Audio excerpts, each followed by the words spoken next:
Magandang araw po sa inyong lahat.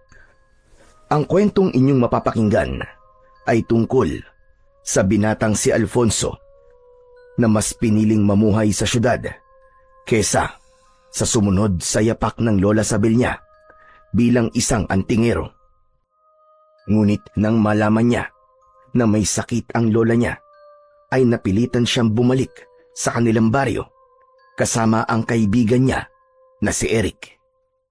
Hindi inasahan ni Alfonso na hindi lang ang pagkakaroon ng sakit ni Lola Sabel ang sasalubong sa kanya, kundi maging ang malaking problema sa kanilang baryo dahil sa pag-atake doon ng angkan ng mga balbal na pinamumunuan ni Salvador. Ang sitwasyon na nga ba ang magiging daan para yakapin ni Alfonso ng tuluyan ang kanyang pagiging antingero? Magagawa ba niyang iligtas ang kanilang baryo mula sa mga balbal o huli na ang lahat para sa kaligtasan nilang lahat? Ngunit bago po ang lahat, mga idol, huwag po nating kalimutang mag-subscribe at i-hit ang notification bell sa aking mga YouTube channel na The Voice Addict at Apong Isaac para sa mas marami pang makapigil hininga na kwentong aswang at katatakutan mula sa mundo ng kababalaghan. Umpisahan na po natin ang kwento. Oh, Alfonso! Nakauwi ka na pala. Mukhang pagod na pagod ka. Pumaldo ka ba sa pasyente mo ngayon? Kung makapasyente ka naman, ano bang akala mo sa akin, Eric, doktor? Di ba parang gano'n na rin ang ginagawa mo? Nang gagamot ka namang may sakit na para kang doktor. Yun nga lang, gamit ang mga anting-anting mo. Ano nangyari doon? Sa pamilyang pinuntahan mo? Naayos mo ba ang problema nila? Oo naman. Ako pa ba? Kailan pa ba ako sumablay sa mga humihingi ng tulong sa akin? Yun na nga, hindi ba yung buong pamilyang yun ay palaging nagkakasakit? Pagpasok ko pa lang dun sa bahay nila, naramdaman ko na kagad na may elementong kasama nilang nakatira sa bahay nila. Mga diwending pula. Kaya yun, gamit ang anting-anting ko, kinausap ko yung mga diwende. Aba, ang gusto ba naman ng mga hinayupak na mga diwende, umalis dun yung buong pamilya? Di ba mga siraulo? Anong ginawa mo? Pinaalis mo ba yung pamilya sa bahay nila? Aba, loko ka ba? Bakit sila ang aalis dun? Silang nakatira dun eh. Ang ginawa ko, pinalayas ko yung mga diwende. Tapos, nakabenta pa ako ng proteksyon sa bahay nila, kaya malaki-laki talaga ang kinita ko ngayon. May pang-ambag na ako sa renta natin sa apartment na to para sa susunod na buwan. Hindi kaya karmahin ka niyan, Alfonso? Bakit naman ako kakarmahin? Hindi ba binayaran ka nila sa pagpunta mo ron at pagpapagaling sa pamilya na yon? Hindi ba dapat kasama na sa bayad nila sa iyo yung proteksyon para hindi na bumalik yung mga diwende? Huy, hindi no. Hiwalay ang bayad sa anting-anting. Hindi ako charity para ibigay yun ng libre sa kanila. Saka, kailangan ko rin kumita ng pere. Hindi naman kasi sapat ang kinikita natin sa pabrika. Sa bagay, may punto ka naman. Akala ko kasi, kapag ganyang antingero, ay dapat mas lamang ang pagtulong kaysa sa kagustuhang kumita.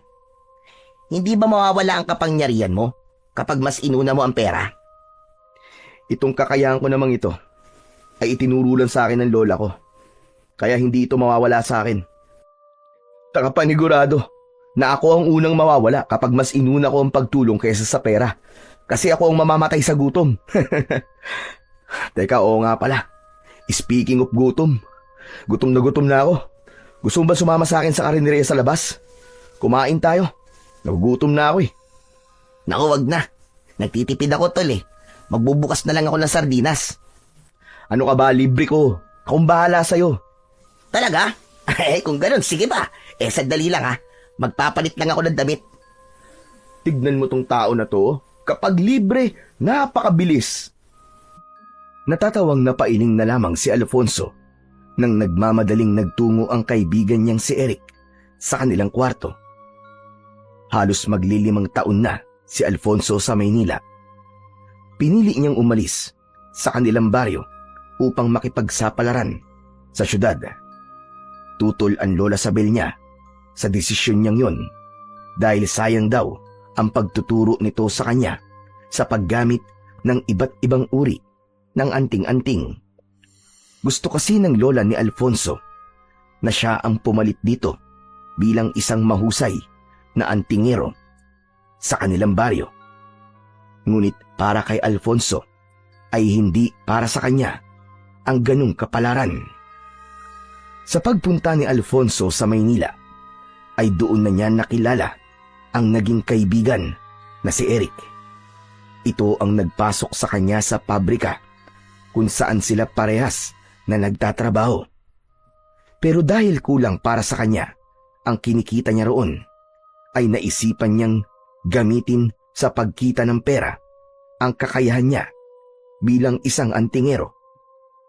Mabuti na lang at dinala niya ang ilan sa mga anting-anting ni Lola Sabel nang siya ay umalis sa baryo nila.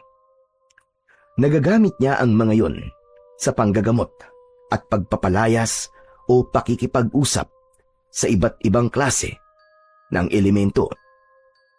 Matapos namang makapagpalit ng damit si Eric, ay nagtungo na sila ni Alfonso sa isang karinderya na nasa tapat ng apartment kung saan sila umuupa.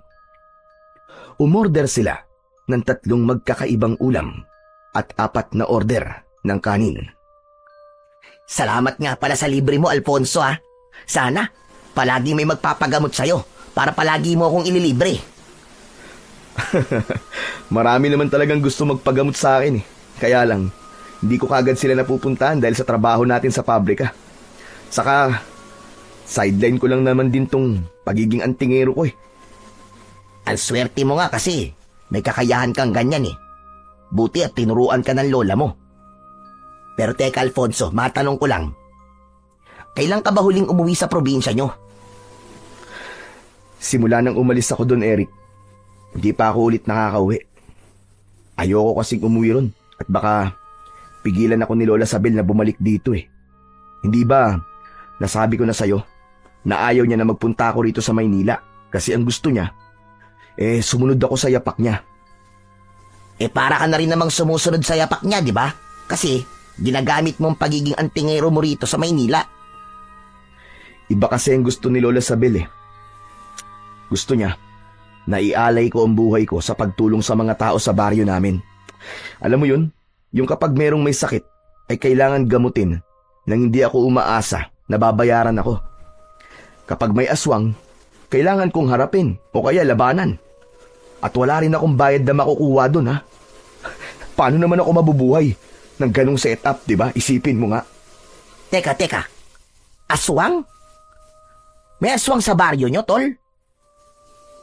Nung bata pa ako meron.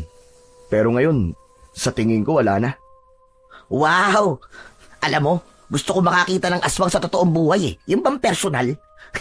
Naniniwala kasi ako sa mga ganyang bagay, tol. Alam mo namang mahilig ako manood ng mga nakakatakot na pelikula, di ba? Eric, kung ako sa'yo, huwag mo nang pangarapin na makakita ka ng aswang sa totoong buhay. At baka habang buhay kang bangungutin. Bakit? Nakakita ka na ba ng aswang? Oo naman. Nung bata pa ako, may isang tiktik kasi na nambibiktima dun sa baryo namin. Tapos, si Lola ang nagtaboy dun sa aswang. Grabe, kahit bata pa ako ng panahong yun, ay tandang-tanda ko pa rin ang nakakatakot na itsura ng tiktik na yun. Grabe, tol. Para siyang halimaw na may mahabang dila at pakpak. Uy, ang astig! Kahit bangungutin ako gabi-gabi, ayos lang, tol. Basta makakita lang ako ng aswang sa personal. Once in a lifetime experience yun, no? Pero tol, ibig sabihin pala, ay halos 5 taon ka nang hindi umuwi sa inyo? Hindi mo ba namimiss ang lola mo, tol? Siyempre, namimiss din. Saka ang tatay ko. Namimiss ko rin, kahit madalas magkaaway kami nun. Pero saka na ako uuwi sa amin kapag mayaman na ako. Ang gusto ko kasi kapag umuwi ako ron, ay may sarili na akong sasakyan. Tapos, pagtitinginan ako ng lahat ng mga tao sa amin. Grabe, Sumobra ka naman yata sa yabang, tol. Kung meron ka namang ipagyayabang, di ipagyabang mo na, di ba? Sa bagay. Pero paano ka naman yayaman yan? Hindi ka yayaman sa pagtatrabaho sa pabrika. Kaya nga nag-iipon ako ng pera na pang-asikaso sa pagtatrabaho ko sa abroad. Doon, siguradong makakaipon ako ng malaking halaga at yayaman ako. Tama ka.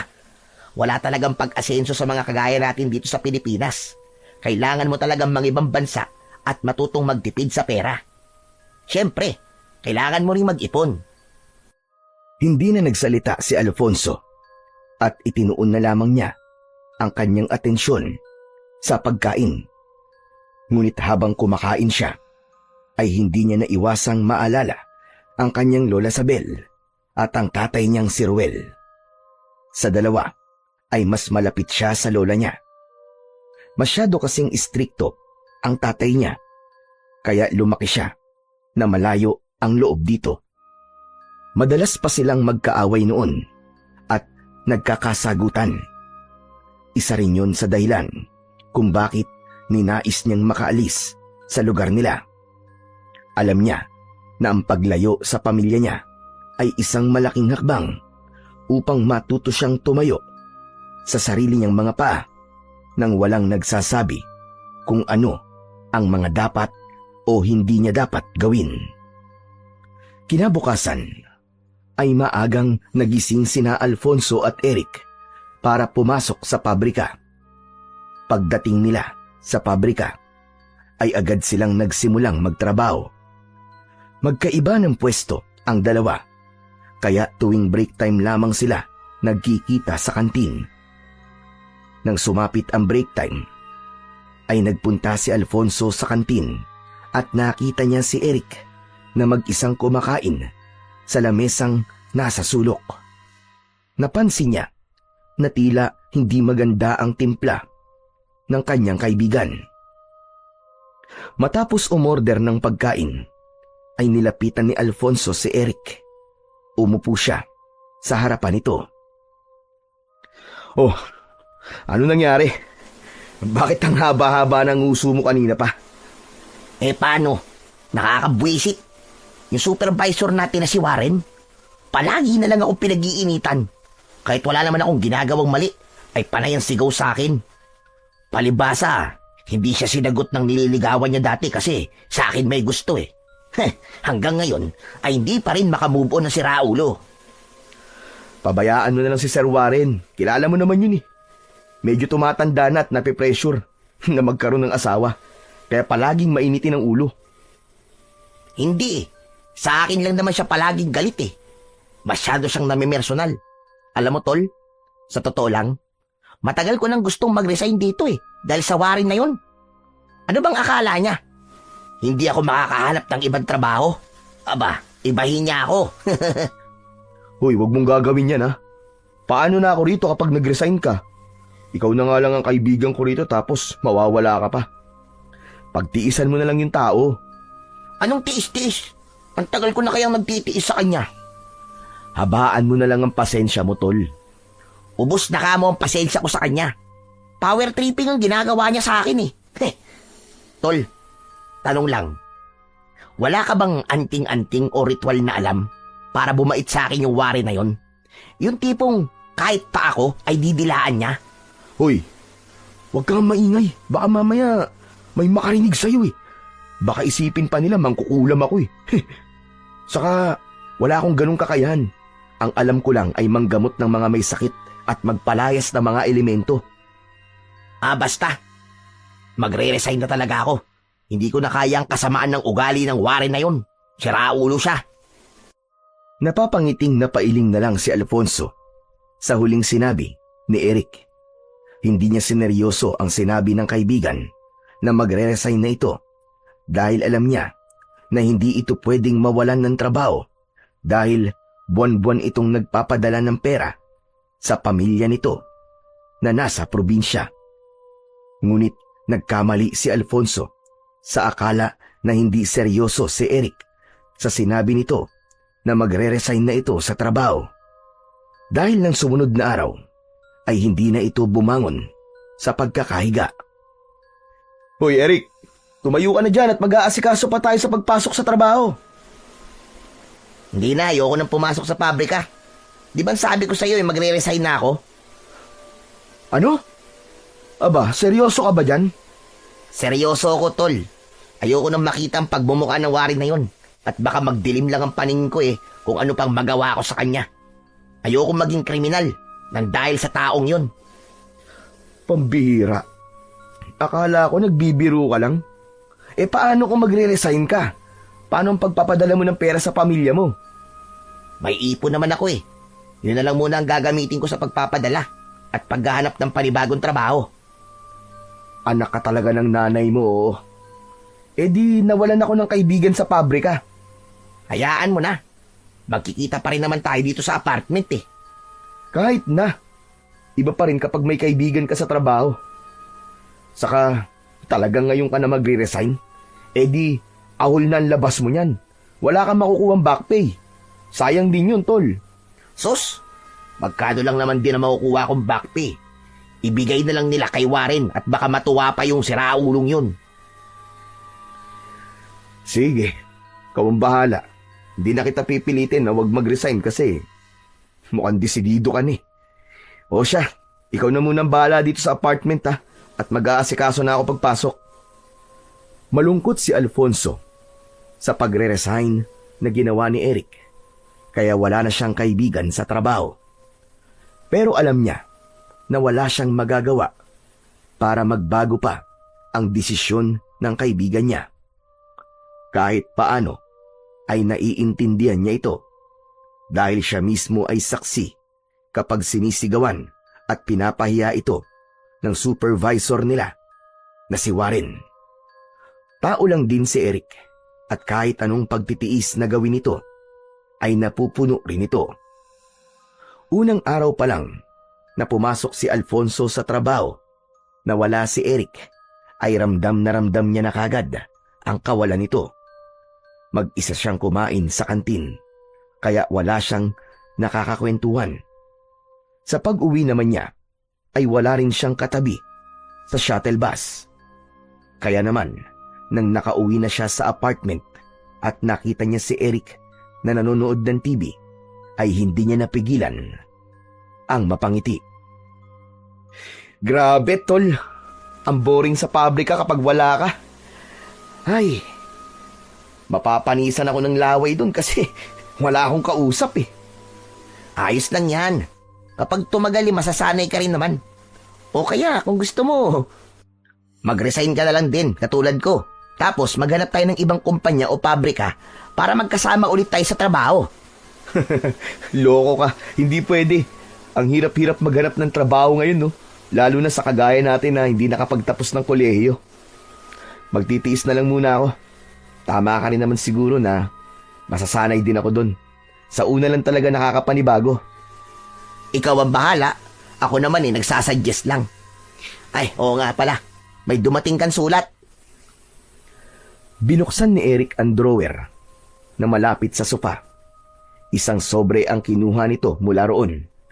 Inabot nito yon kay Alfonso. Mukhang galing yan sa tatay mo Wala ba silang cellphone sa lugar nyo? At kailangan sulat pa talaga ang ipadala niya sa'yo? Alam mo tol, kahit bilang ko pa sila ng cellphone, wala din silbi kasi walang signal sa baryo namin. Teka, bakit nakabukas na yata to?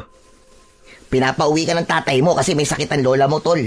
Bigla na lang daw nang hina Anak ng, ibig sabihin binuksan mo na to at binasa mo? Na-curious lang kasi ako kung ano nakasulat dyan, tol. Saka sasabihin mo rin naman sa akin kung ano nakalagay dyan Kaya para hindi ka na mahirapan na magkwento sa akin, binasa ko na. Hindi mo ba alam na bawal magbasa ng sulat ng may sulat, ha? Sorry na. Sige na, basahin mo na yan para malaman mo na totoo ang sinabi ko sa'yo. Napailing na lamang si Alfonso. Inilabas niya mula sa sobre ang isang sulat at sinimulan niya yung basahin. Mula nga sa tatay niya ang sulat at nakalagay doon na may sakit ang lola niya.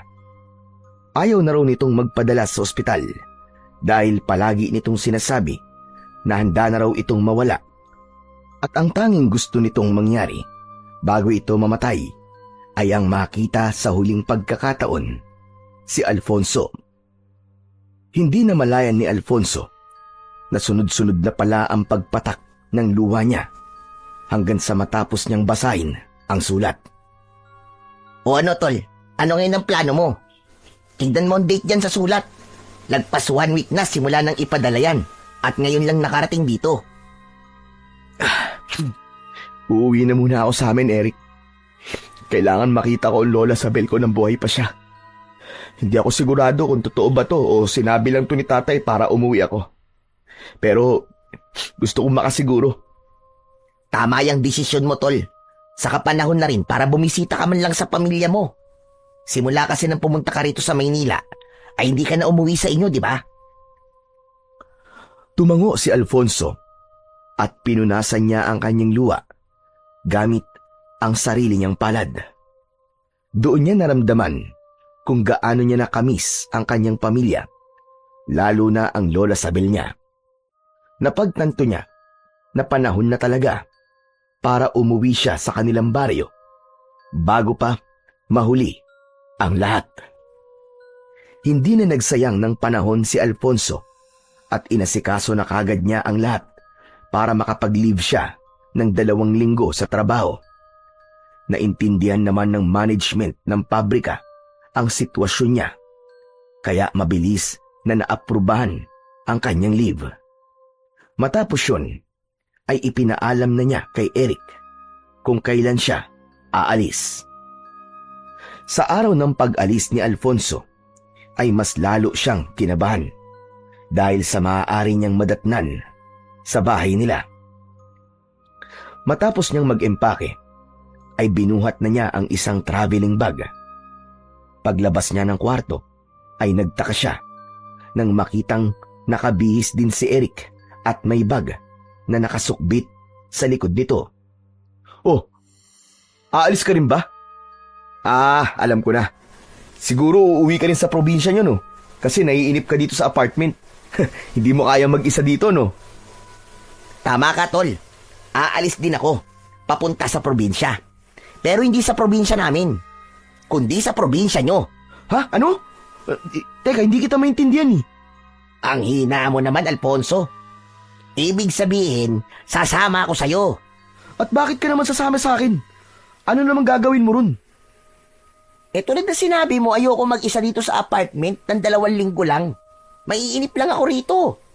Saka naisip ko na kailangan mo ng moral support sa pag-uwi mo sa inyo. Sino pa ba ang magbibigay sa'yo nun? Kundi ang nag-iisa mong kaibigan. Di ba? O bakit? Ayaw mo ba akong isama? Hindi naman sa ayaw ko, pero hindi ako magpupunta ron para magbakasyon. Alam mo naman ang dahilan kung bakit ako uuwi sa amin, pambihira ka, oo. Alam ko nga. Pero ikaw, hindi ka magbabakasyon, pero ako, magbabakasyon ako doon. Saka, matagal ko na rin gustong makapunta sa lugar nyo eh. Hindi ba ang sabi mo may magandang talon doon? Gusto kong makita yun, tol. Ano? Pumayag ka na kasi. Sa tingin mo ba makakatanggi pa ako? Nakaimpake ka na. Mas nauna ka pa yatang mag-impake kaysa sa akin eh. Ang totoo niyan, kagabi pa ako nag-impake para hindi ka na makatanggi. O, kita mo na? Sige na. Sumama ka na sa akin. Sayang naman yung pag-iimpake mo kung hindi kita isasama. O tara na, mahaba-haba pa ang biyahe natin papunta ron. Wala nang nagawa si Alfonso, kundi hayaan si Eric na sumama sa kanya. Naisip niya rin na mas maganda kung kasama niya ang kaibigan niya para hindi siya masyadong mainip sa mahabang biyahe. Unang sumakay ng bus sina Alfonso at Eric. Inabot sila ng halos 8 oras sa bus bago sila bumaba sa isang lumang bus station. Matapos yun, ay umarkila sila ng isang tricycle na siyang maghahatid sa kanila sa mismong baryo kung saan nakatira si Alfonso. Habang paikli ng paikli ang distansya nila sa bahay ni na Alfonso, ay unti-unti nang naging pamilyar kay Alfonso ang dinadaanan nila. Maraming samot-saring alaala ang bumalik sa kanyang isipan. Mga alaala na mula pa noong kabataan niya hanggang sa tuluyan siyang nagbinata. Hindi nagtagal ay huminto na ang tricycle sa tapat ng isang bahay na may katamtamang laki na nasa gitna ng isang malawak na bakuran. Sa paligid ng bahay ay may mga nakatanim na mga puno at iba't ibang uri ng mga halaman. Bumaba na si Alfonso at Eric matapos nilang magbayad sa tricycle driver. Kahit nakaalis na ang tricycle, ay nanatiling nakatayo si Alfonso sa harapan ng kanilang bahay na wala pa ring pinagbago. O ano, tol? Tatayo na lang ba tayo rito o papasok na tayo sa bahay nyo? Napakainit dito, oh. Ang sakit sa balat ng sikat ng araw. Sige, tara na tol. Naunang naglakad si Alfonso. Nakabukas ang pinto ng bahay at nang sumilip siya ay wala siyang nakitang tao. Tuluyan na siyang pumasok habang nakasunod si Eric sa kanya. Nagulat sila nang may isang matangkad na lalaki ang biglang pumasok. Pawisan ang lalaki. May dala yung palakol. Natakot si Eric at nagtago ito sa likod ni Alfonso. Ano ka ba? Huwag kang matakot. Tatay ko yan, si Raulo. Ay, ganun ba? Akala ko kasi kung sino eh. Parang si Mananabas eh. May dala kasi siyang palakol. Alfonso, nandito ka na pala. Kanina ka pa ba? Hindi naman po. Kakarating lang po namin. Tay, ito nga po pala si Eric, kaibigan ko. Eric, siya ang tatay ko, si Mang Ruel. Nice to meet you po, boss. Kumain na ba kayong dalawa? May pagkain pa sa kusina. Sandali lang, at ipaghahanda ko muna kayo. Mamaya na po kami kakain, Tay. Gusto ko po munang makita si Lola. Tol, nagugutom na ako eh. Kanina pa kumakalaman sikmura ako eh. Sige, ikaw na lang munang maunang kumain, Tol. Busog pa naman ako eh. Kung gano'n na ipaghahain ko ang kaibigan mo ng pagkain. Si nanay nasa kwarto niya. Alam ko natutulog siya sa oras na to. Pero pwede mo naman siyang silipin. Sige po, Tay. Pupuntahan ko po muna si Lola. Ibinaba ni Alfonso ang kanyang bag sa upuan na nasa sala. Dumiretso siya sa tapat ng nakasaradong pinto. Huminga siya ng malalim bago niya yung binuksan. Bahagya siyang naluwa nang makita niya si Lola Sabel na natutulog sa papag. Napakalayo na ng itsura nito nung huli niya itong makita. Malaki ang ipinayat ni Lola Sabel at mas dumami ang puting buhok nito. Pumasok na si Alfonso sa naturang silid at maingat niyang isinara ang pinto.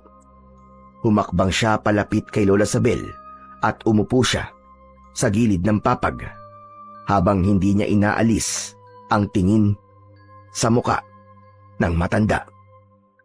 Hinawakan niya ang isang kamay ni Lola Sabel at doon na tuluyang nalaglag ang mga luha ni Alfonso. Sorry po kung ngayon ko lang po kayo pinuntahan, Lola. Alam niyo naman po siguro kung ano ang dahilan ko. Sorry po kung hindi ko po naisip na tumatanda na po pala kayo. Nagising si Lola Sabel at hindi ito makapaniwala nang nakita nito ang apo na si Alfonso. Namilog ang mga mata ng matanda. Diyos ka pa. Totoo ba ito? Nananaginip lamang ako. Ikaw ba talaga yan? Apo, Alfonso. Opo, Lola. Totoo po ako. Nandito na po ulit ako, Lola. Nagliwanag ang muka ni Lola Sabel. Pilit itong bumangon at niyakap si Alfonso. Salamat sa Diyos. At inabutan mo pa ako ng buhay pa. Sobrang miss na kita.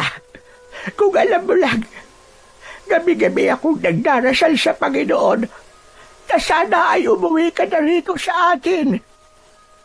Miss na miss ko na rin po kayo, Lola. Pero wag mo na po kayo magsalita ng ganyan. Sigurado po ako na matagal pa po ang buhay niyo. Hindi po ba sabi niyo po sa akin dati ay gusto niyo pang mag-alaga ng mga magiging apo niyo po sa akin? Sinabi ko nga yan. Pero mukhang hindi na yung mangyayari. Maliban na lang. Kung mag-aasawa ka na ngayon at bubuntisin mo na kagad. Lola naman eh. Hindi pa rin kayo nagbabago, palabiro pa rin kayo eh. Bakit ka nga pala narito? Sinulatan po kasi ako ni Tatay Lola at sinabi niya po sa akin ang kalagayan niyo. Hindi na po ako nag-isip at nag-leave na po ako kagad sa trabaho ko para mabisita po kayo, Lola. Ay, nako. Ito talaga si Roel. Sinabi ko na sa kanya na huwag na sabihin sa'yo at mag-aalala ka lang. Mas mabuti nga po na nalaman ko, Lola eh. Eh, Lola, ano po bang nangyari sa inyo? Sa totoo lang, ay hindi ko alam pero sigurado ako na marami na akong kung anong-anong sakit sa aking katawan. Alam mo na, dulot ng sobrang katandaan, kaya hindi na ako nagtataka. Lola, totoo po ba na ayaw niyo po magpadala sa ospital? Oo, apo. Ayoko sa ospital. Pakiramdam ko ay mas lalong mapapadali ang buhay ko roon. Pero Lola, mas maganda po doon kung matitignan po kayo ng mga doktor. Para malaman po natin kung ano po ba talaga ang sakit nyo at kung ano pong gamutan ang kailangan gawin sa inyo, Lola. Kung iniisip nyo naman po ang pambayad ay wag po kayo mag-alala kasi meron po akong health card. Nako, hindi mo na ako kailangan dalhin sa ospital, apo. Matanda na ako. Kontento na ako sa mga nagawa ko sa aking buhay. Tanggap ko ng malapit na akong mamatay. Isa pa, masaya na ako na nakita kita bago ko mawala. Hindi mo alam kung gaano ko kasaya ngayon, apo. Habang nakatingin si Alfonso kay Lola Sabel, ay walang tigil ang pag-agos ng mga luha niya. Naalala niya kung paano siya protektahan ni Lola Sabel noong bata pa siya kapag papaluin siya ng tatay niya. Humaharang ito at sinasabi nito kay Ruel na hindi siya nito maaaring saktan dahil aawayin ng lola niya ang tatay niya. Hindi rin niya makakalimutan ang palihim na pagbibigay ng pera ni Lola Sabel sa kanya nung nag-aaral pa siya. Lahat ng yun ay napakalinaw pa rin sa alaala ni Alfonso at hindi niya makakalimutan ang mga yon habang siya ay nabubuhay. Matapos makipag-usap ni Alfonso kay Lola Sabel, ay nagpahinga na muna sila ni Eric sa kwarto niya. Dahil sa pagod sa napakahabang biyahe, ay agad na nakatulog ang magkaibigan at madilim na nang sila ay nagising. Naunang lumabas si Alfonso sa kwarto at naabutan niya ang tatay niyang si Mang Ruel na naghahanda na ng hapunan. Mabuti't nagising ka na. Sakto natapos na ako magluto. Si Eric pala gising na rin ba? Gising na rin po siya, Tay. Lalabas na rin po yun maya-maya. Tay, si Lola po ba? Kasabay po natin kakain. Hindi na niya kayang umupo na matagal kasi mahina na talaga ang katawan niya, anak. Ang ginagawa ko ay pinapakain ko siya sa kwarto niya. Kapag kailangan naman niyang gumamit ng banyo, binubuhat at inaalalayan ko naman siya. Pagkatapos natin kumain, ay papakainin ko na rin siya. Pwede po bang ako na lang po ang gumawa nun mamaya, Tay? Aba, oo naman. Siguradong matutuwa ang nanay kapag ikaw ang nagpakain sa kanya. Alfonso anak, masaya ako na umuwi ka rito sa atin, kahit pansamantala lang. Talagang gusto ng lola mo na makita ka bago siya mawala. Nang malaman ko po ang nangyari kay Lola, ay hindi na po ako nagdalawang isip na umuwi, Tay. Patawarin niyo rin po ako kung simula po nang umalis ako dito, ay ngayon lang po ako nagpakita sa inyo. Ako ang dapat na humingi ng tawad sa iyo, anak. Alam ko na ang pagiging mahigpit ko sa iyo ay ang isa sa mga dahilan kung bakit ginusto mong umalis dito Sana naman mapatawad mo na ako. Hindi napigilan ni Alfonso ang pagngiti sa sinabi ni Mang Ruel dahil hindi niya inasahan na sasabihin nito yun sa kanya. Kilala niya kasi ang tatay niya na mataas ang pride at wala sa ugali nito ang humingi ng tawad. Kalimutan na lang po natin tay ang hindi magagandang nangyari nun. Ang bigyan po natin ng focus ngayon ay si Lola. Pero tay, hindi po ba talaga natin mapipilit si Lola na magpatingin po sa doktor? Yan nga ang pinoproblema ko sa lola mo Ilang beses ko na siyang pinilit na dalhin sa ospital. Pero wala, matigas siyang tumatanggi. Sinasabi niya na ayaw niyang bawian ng buhay sa ospital. Ang gusto niya ay dito na lang siya bawian ng buhay sa bahay natin. Sa tingin ko po kasi, makakabuti po para sa kanya ang matignan ng mga doktor. Ay nako, ewan ko ba kay nanay? Kung kailan tumanda, ay saka naging matigas ang ulo. Pero iniintindi ko na lang siya at binibigay ko kung ano ang gusto niya. Dahil sa totoo lang matanda na talaga siya. Hindi man magandang pakinggan pero alam kong sandali na lang natin siyang makakasama. Tay, maiba tayo. Kumusta naman po dito sa lugar natin? Ayun, wala pa rin pagbabago. Pero may hindi magandang nangyayari ngayon dito, anak. Ha? Ano po yun, tay? Natatandaan mo naman siguro ang angkan ni Salvador, hindi ba? Opo, yung angkan po ng mga balbal na pinaalis po dito ni Lola Sabel dati. Sa pagkakatanda ko po bata pa po ako nung naging problema nating lahat ang angkan na yon. Yun na nga, bumalik sila rito para muling magasik ng lagim. Ilang buwan nang may mga nawawalang bangkay sa sementeryo. Ang matindi pa nito, mismong ang mga balbal ang sumasalakay at pumapatay ng mga tao dito sa ating baryo at sa iba pang lugar. At kapag nailibing na mga pinatay nila, sa kanila hinuhukay at kinakain. Diyos ko, siguro nalaman nila na hindi na kaya makipaglaban ni Lola Sabel. Kaya nandito na naman sila. Yan nga din ang hinala ng ilan. Nakakatakot dahil walang naglalakas ng loob para labanan ng mga balbal na yun. Si nanay lang kasi may kayang harapin sila Pero sa kondisyon niya ngayon, wala na. Hindi niya na kayang gawin yun. Naputol ang pag-uusap ni na Alfonso at Mang Ruel nang lumabas na si Eric sa kwarto. Inaya na nila itong kumain at hindi nagtagal ay magkakasabay na silang kumain ng hapunan. Habang kumakain ay hindi maiwasan ni Alfonso ang mag-alala. Inisip niya ang angkan ng mga balbal na umaatake sa baryo nila. Kahit bata pa siya ng huling beses na umatake ang mga yon, ay naaalala pa rin niya ang takot ng mga tao ng panahong yon. Kahit mga bangkay o patay sa sementeryo ay kinakain ng mga balbal at hindi pa rin ligtas ang mga buhay na tao sa mga yon. Dahil kapag wala nang nakuwang bangkay ang mga balbal, ay umaatake naman yun sa kanila. Hindi akalain ni Alfonso na ang problemang matagal nang naresolba ni Lola Sabel ay magbabalik sa kanilang baryo. Matapos nilang maghapunan, ay kumuha si Alfonso ng pagkain para kay Lola Sabel. Pumasok siya sa kwarto ng matanda. Nadala ang pagkain nito at isang baso ng tubig. Agad nang ngumiti si Lola Sabel nang makita nito si Alfonso. Lola Sabel, ako po muna magpapakain sa inyo Naaalala niyo po ba nung bata pa po ako? Kayo po nagsusubo sa akin ng pagkain. Pero ngayon, ako naman po ang gagawa nun sa inyo. Naaalala ko gayon, Apo. Tapos, pahirapan ka pang pakainin kapag gulay ang ulam. Lalo na kapag ginisang ampalaya ang ulam natin.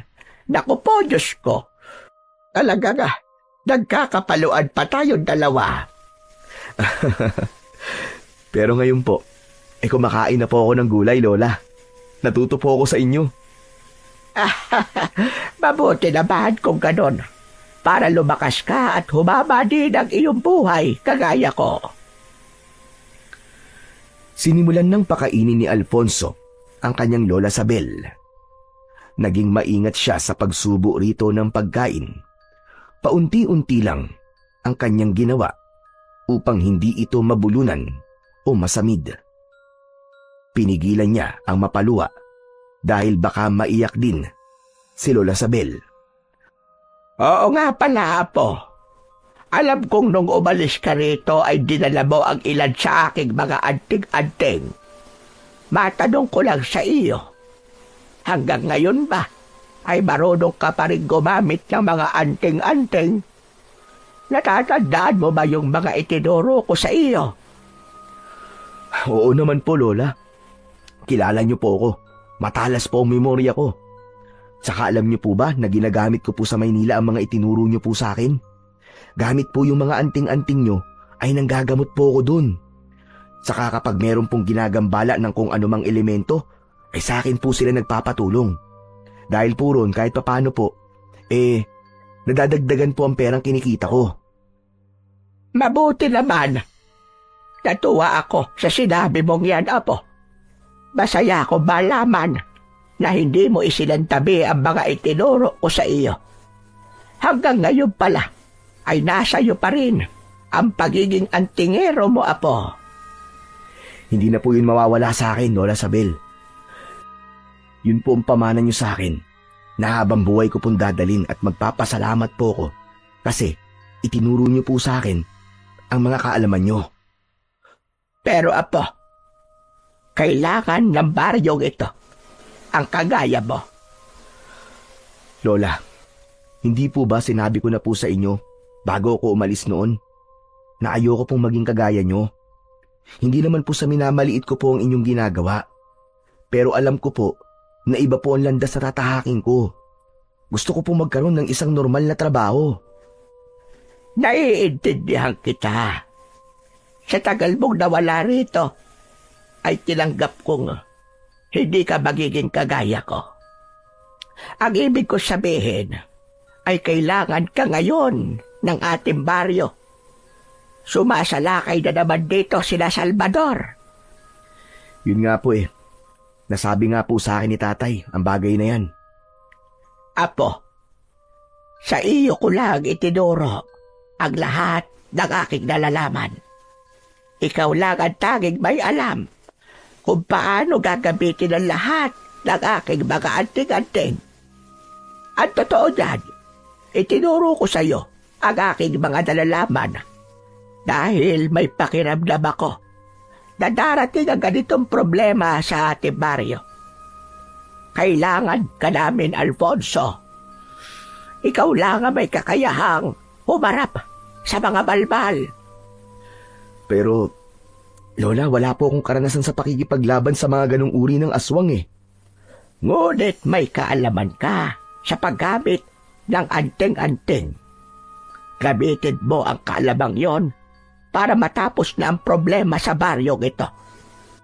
Nakakaawa ang mga bangkay ng mga namayapa nating kababayan na nilalapastakan ng mga balbal. Gusto mo bang kapag ako naman ang namatay, ay kakainin din ng mga balbal ang aking katawan? Aba, hindi po. Hindi po ako papayag na gawin nila yun sa inyo, Lola. Saka, Lola, hindi pa po kayo mamamatay. Malakas po ang aking kutob na mahaba pa po ang buhay nyo. Hindi rin natin masasabi ang mga pwedeng mangyari.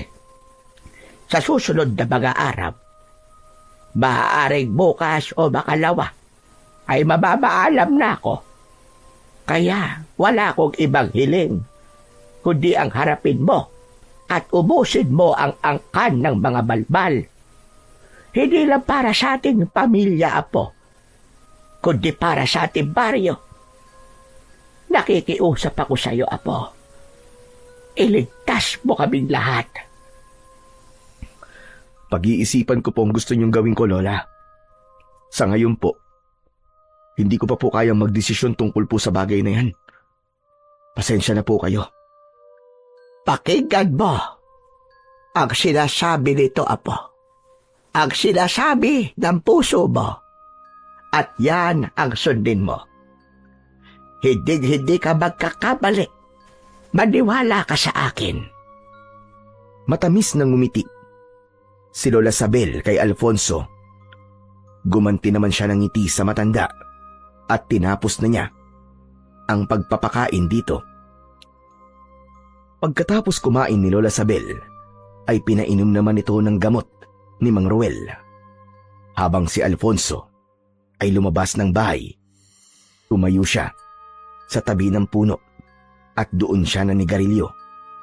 Nakakailang buga pa lang siya nang lumapit sa kanya ang kaibigang si Eric. Uy, parang ang tagal na nung huling beses kitang nakitang nagyosi ah. Saka, alam ko kapag naninigarilyo ka, ay kinakabahan ka o tensyonado ka. Teka, may problema ka ba, tol? Meron, Rick. Masaya naman ako na nakita ko ulit si Lola at si Tatay. Pero parang nagsisisi na ako na umuwi pa ako rito, tol. Aba, bakit naman? Dahil ba ron sa angkan ng mga balbal? Teka, paano mo nalaman ng tungkol dyan? Hehehe, narinig ko yung pinag-uusapan nyo kanina ng tatay mo eh. Ang lakas kasi ng boses nyo kaya hanggang sa kwarto mo ay dinig na dinig ko. Ano ba yung balbal na yun? Ikaw talaga napakachismoso mo. Pero sige, sabihin ko sa'yo. Isa silang uri ng aswang na kumakain ng bangkay ng mga tao. Minsan sa sementeryo sila kumukuha kapag gutom na gutom sila. Pero mas gusto nila yung katawan ng isang tao na pinaglalamayan pa lamang. May kakayahan silang kunin ng bangkay ng pinaglalamayan tapos yung nasa kabaong ay pinapalitan nila ng katawan ng saging. Pero ang tingin ng mga tao sa katawan ng saging ay katawan pa rin ng taong namatay. Dito sa amin, pinaniniwalaan na kapag naghihinala ka na pinalitan ng balbal ng katawan ng saging, ang bangkay ay kailangan sabuyan mo agad ng asin ng bangkay para bumalik yon sa pagiging katawan ng puno ng saging. Wow! May pagka-magician pala yung mga balbal na yan, ano? Kaya nilang linlangin ng mata nating mga tao. Sinabi mo pa. Ano pala yung problemang sinasabi mo? Bakit nasabi mong nagsisisi ka na bumalik ka rito? Paano? Si Lola Sabel kasi. Gusto niya na labanan ko yung mga balbal na yun gamit ang mga anting-anting niya. Tol, hindi sa'yo akong tumulong. Mahal ko rin naman ang baryong to, sobra.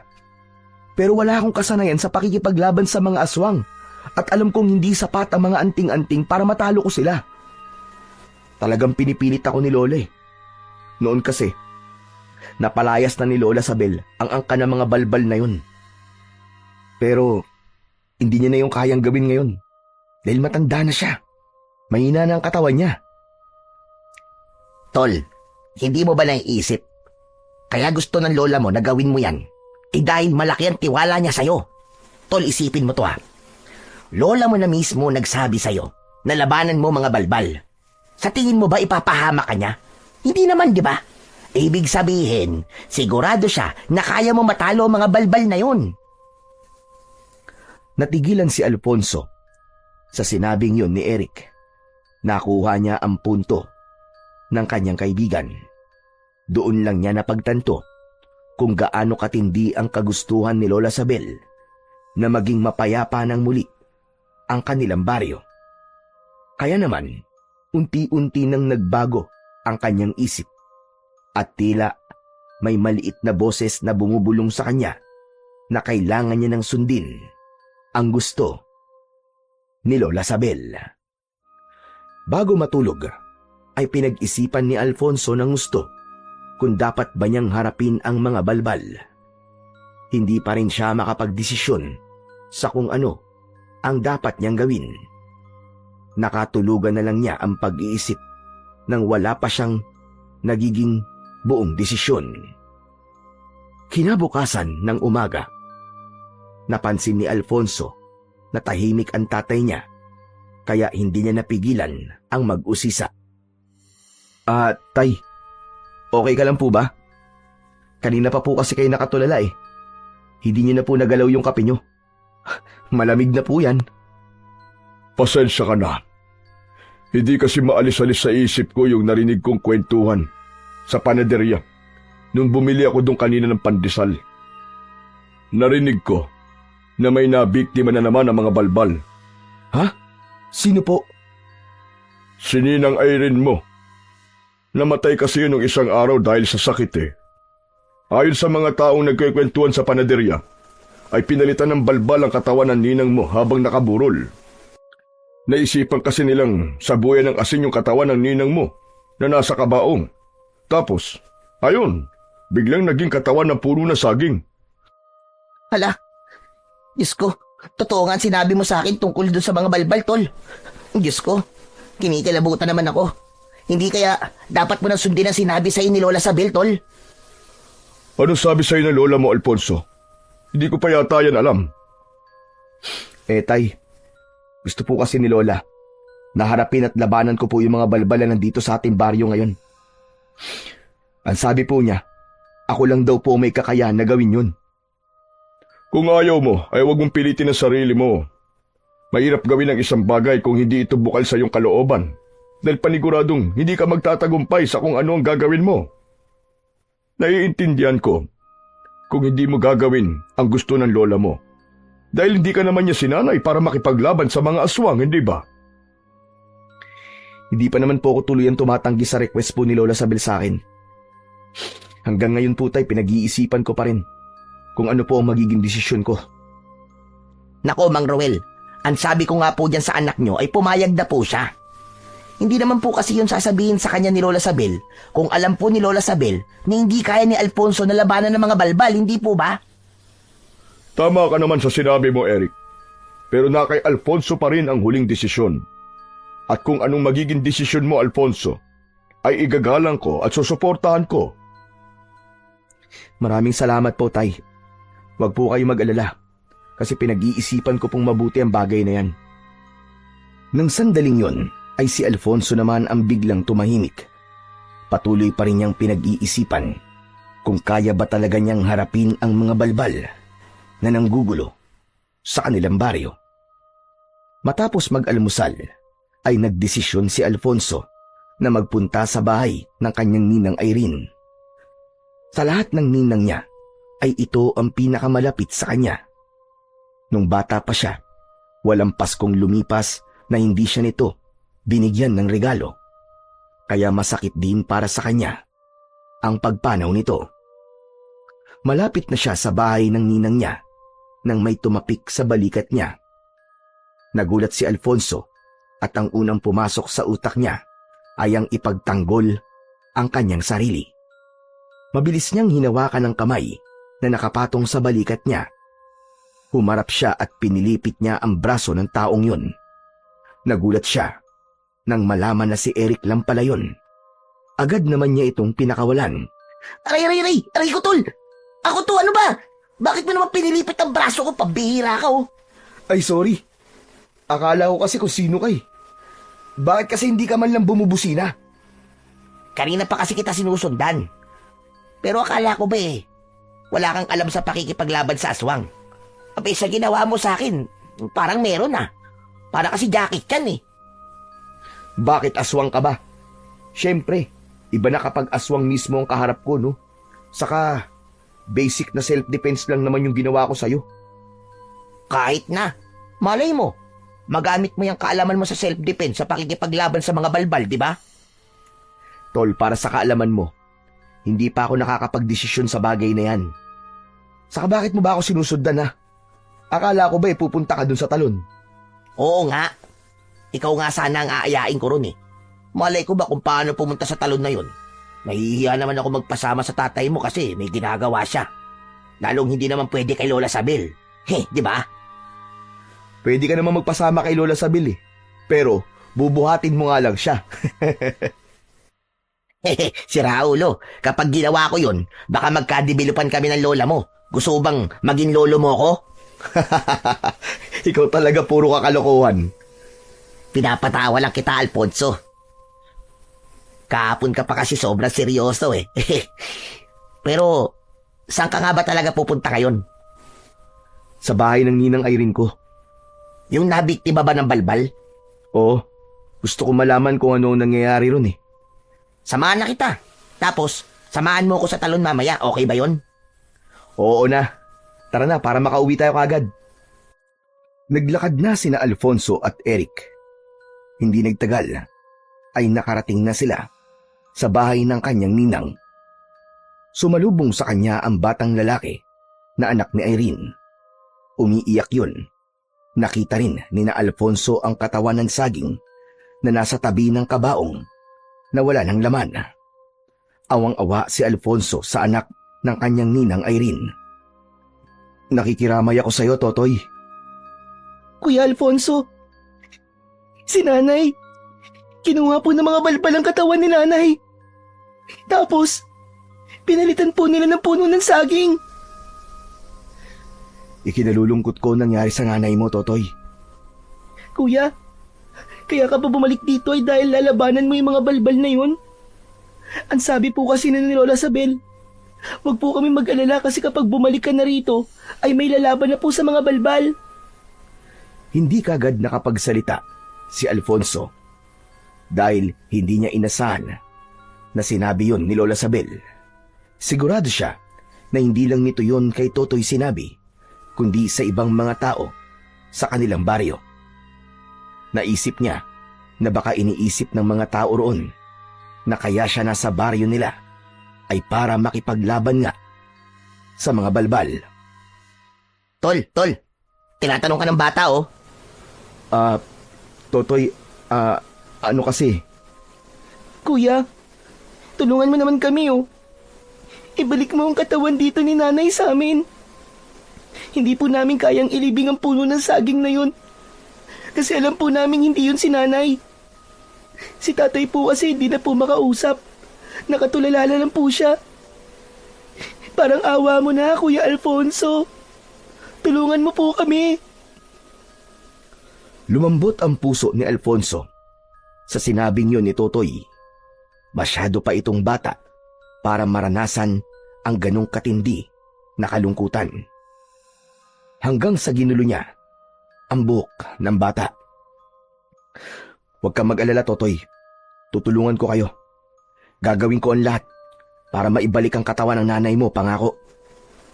Kahit paano ay nagliwanag ang muka ng batang si Totoy sa sinabi ni Alfonso. Mahigpit siya nitong niyakap at nagkatinginan sila ni Eric. Kahit si Eric ay hindi makapaniwala sa naging desisyon ni Alfonso. Matapos yun, ay sinamahan na ni Alfonso ang kaibigang si Eric sa talon na nasa loob ng gubat. Hinayaan niya na maligo ang kaibigan niya sa malamig na tubig, habang siya naman ay nakaupo lang sa malapad na bato. Nakatingin siya sa kawalan at pinag-iisipan niya kung tama ba ang naging desisyon niyang tulungan si Totoy. Nagulat siya nang sabuyan siya ng tubig ni Eric. Natatawa itong tumabi sa kanya. Ang lalim pala nitong talon nyo. Pero mas malalim yung iniisip mo, Tol ah. Iniisip mo na ba kung paano mo tutuparin yung ipinangako mo kay Totoy? Oo, Tol. Pero sa totoo lang, napasubo lang ako eh. Naawa lang ako dun sa bata. Naramdaman ko na gusto talaga niyang maibalik ang katawan ni Ninang Irene. Ayoko namang malungkot siya kaya pumayag na ako sa gusto niya. Bata lang pala magpapatiklop sa'yo eh. Siyempre bata yun eh. Naging bata rin naman ako. At talagang masakit ang pinagdadaanan ngayon ni Totoy. Sa bagay, kahit ako, masasaktan kapag namatayan ako ng nanay. Tapos, kinuha pa ng balbal ang katawan niya. Ano ang plano mo ngayon? Paano mo babawiin sa mga balbal yung katawan ng ninang mo? Kung kagabi kinuha ng mga balbal ang katawan ni Ninang Irene, kailangan ko ng kumilos ngayon din. Kung patatagalin ko pa, ay baka kung ano nang gawin ng mga balbal na yon sa katawan ng ninang ko. Biglang tumayo si Alfonso at malalaki ang mga akbang na naglakad siya palabas ng gubat. Hinabol siya ni Eric na nagtataka sa biglang pag-alis ni Alfonso. Hoy! Grabe ka naman, Tol. Talagang iiwanan mo ako ron. Pambihira ka, oo. Hindi mo ba narinig ang sinabi ko? Kailangan ko ng kumilos kagad. Pagkarating ni Alfonso sa bahay nila, ay pumasok siya sa kwarto ni Lola Sabel. Natutulog ang matanda, kaya hindi niya na yon ginising. Binuksan niya ang isang aparador at kinuha niya mula roon ang isang kahon na gawa sa kahoy. Sa pagbukas niya ng kahon, ay tumambad sa kanya ang isang anting-anting. Isa yung kwintas na may palawit na hugis bilog. May mga nakaukit doon na mga sinaunang simbolo. Nang narinig ni Alfonso ang boses ni Lola Sabel, ay napalingon siya rito. Apo, anong ginagawa mo rito? Pasensya na po. Nagising ko po yata kayo, Lola. Bakit mo hawak-hawak ang anting-anting ko na yan? Lola Sabel, nakapagdesisyon na po ako. Haharapin ko na po ang angka ng mga balbal. Nagpunta po ako sa bahay ni Ninang Irene at nakausap ko po si Totoy. Humiling po si Totoy. Natulungan ko po siyang bawiin sa mga balbal ang katawan ng nanay niya. Hindi ko po kayang tanggihan si Totoy, Lola Sabel. Naaawa po ako sa kanya. Salamat sa Diyos dahil nakapagdesisyon ka na. Halika rito. Lumapit ka sa akin, Apo. Sinunod ni Alfonso ang sinabi sa kanya ni Lola Sabel. Nang nasa tabi na siya ng matanda, ay kinuha nito sa kanya ang anting-anting at tinignan nito yon. Talagang alam mo kung para saan ang anting-anting na ito. Kaya ito ang kinuha mo. Napaka-importante sa akin ng bagay na ito, Alfonso. Ito ang isinusuot ko para magkaroon ako ng proteksyon sa lahat ng uri ng aswang. Kapag suot ko ito, ay nagkakaroon ako ng kakaibang lakas at tapang. Pero dahil matanda na ako at mahina, ay hindi na masyadong gumagana sa akin ang kapangyarihan nito. Kaya naisip ko na nararapat na magkaroon na ito ng bagong tagapangalaga. At ikaw yon, Apo. Pero Lola, wala po akong balak na kunin sa inyo ang anting-anting na yan. Kasi alam ko po kung gaano po yung kahalaga sa inyo. Hihiramin ko lang po yan, Lola Sabel. Hindi mo na ito kailangang hiramin. Dahil ipinagkakatiwala ko na ito sa iyo simula sa araw na ito. Walang ibang pwedeng magmana nito kundi ikaw lamang. Noon pa man ay nakatakda ng ikaw ang susunod na magmamay-ari nito. Pero Lola, bakit? Nagdududa ka ba sa kakayahan mo bilang isang antikero? Iniisip mo ba na hindi mo kaya ang kapangyarihan ng anting-anting na ito? May tiwala ako sa iyo. Kaya dapat ay magtiwala ka rin sa sarili mo, Alfonso. Kaya ngayon, tatanungin kita. Handa ka bang tanggapin ang responsibilidad na kaakibat ng anting-anting na ito? Opo, Lola. Nakahanda po ko. Nangangako ka ba na gagamitin mo lamang ang kapangyarihan nito sa kabutihan at paglaban sa kasamaan? Nangangako po ko, Lola. Kung ganon, ay ipinapasa ko na sa iyo ang pangangalaga sa anting-anting na ito. Ikinilong ni Lola Sabel ang anting-anting sa mga kamay nito. Binulungan nito yon habang nakapikit. Matapos yon, ay isinabit na ni Lola Sabel ang anting-anting sa leeg ni Alfonso. Napapikit ng sandali si Alfonso nang naramdaman niya ang pagdaloy ng kakaibang init sa buong katawan niya. Parang may maliit na bultahe ng kuryente ang kumiliti sa kanya at alam niya na yon ay isang indikasyon na tinanggap siya ng anting-anting bilang bago nitong tagapangalaga. Nakangiting hinawakan ni Lola Sabel ang isang kamay ni Alfonso at nagtama ang mga mata nilang dalawa. Nakita ni Alfonso sa muka ng lola niya ang labis na kasiyahan at ang tiwala nito na magagawa niyang magtagumpay na talunin ang angkan ng mga balbal. Nang lumabas si Alfonso sa silid ni Lola Sabel, ay nakita niya sina Eric at Mang Ruel na nasa sala habang nag-uusap. Pagkakita sa kanya ni Mang Ruel, ay marahan itong tumayo habang nakatingin sa suot niyang anting-anting. Sandali. Totoo ba itong nakikita ko? Suot mo ang anting-anting ng lola mo na ginamit niya noon sa pakikipaglaban sa mga aswang? Opo, Tay. Ipinamana na po to sa akin ni Lola. Ako na po ang bago nitong tagapangalaga. Kung ganon, ay totoo ang sinabi sa akin ni Eric. Nalalabanan mo na mga balbal dahil sa naawa ka kay Totoy. Hindi ko po kasi kayang tanggihan si Totoy. Awang-awa po ako sa kanya, Tay. Halos hindi ko nga po siya matignan. Naiisip ko rin po na isa rin po to sa dahilan kung bakit kailangan kong bumalik dito. At yun ay ang tuluyan ng ubusin ng angkan ng mga balbal na narito sa ating baryo. Dahil kung papalayasin lang natin ulit sila, ay malaki pa rin ang posibilidad na bumalik ulit sila rito. Kaya wala nang ibang paraan, kundi ay ang patayin silang lahat. Ngunit nag-aalala ko para sa iyo, anak. Pero gaya na sinabi ko sa iyo, kung ano ang maging desisyon mo ay susuportahan ko. Kaya hindi kita pipigilan sa gagawin mong yan. Malaki ang tiwala ko na magtatagumpay ka dahil mabuti ang iyong intensyon. Maraming salamat po, Tay.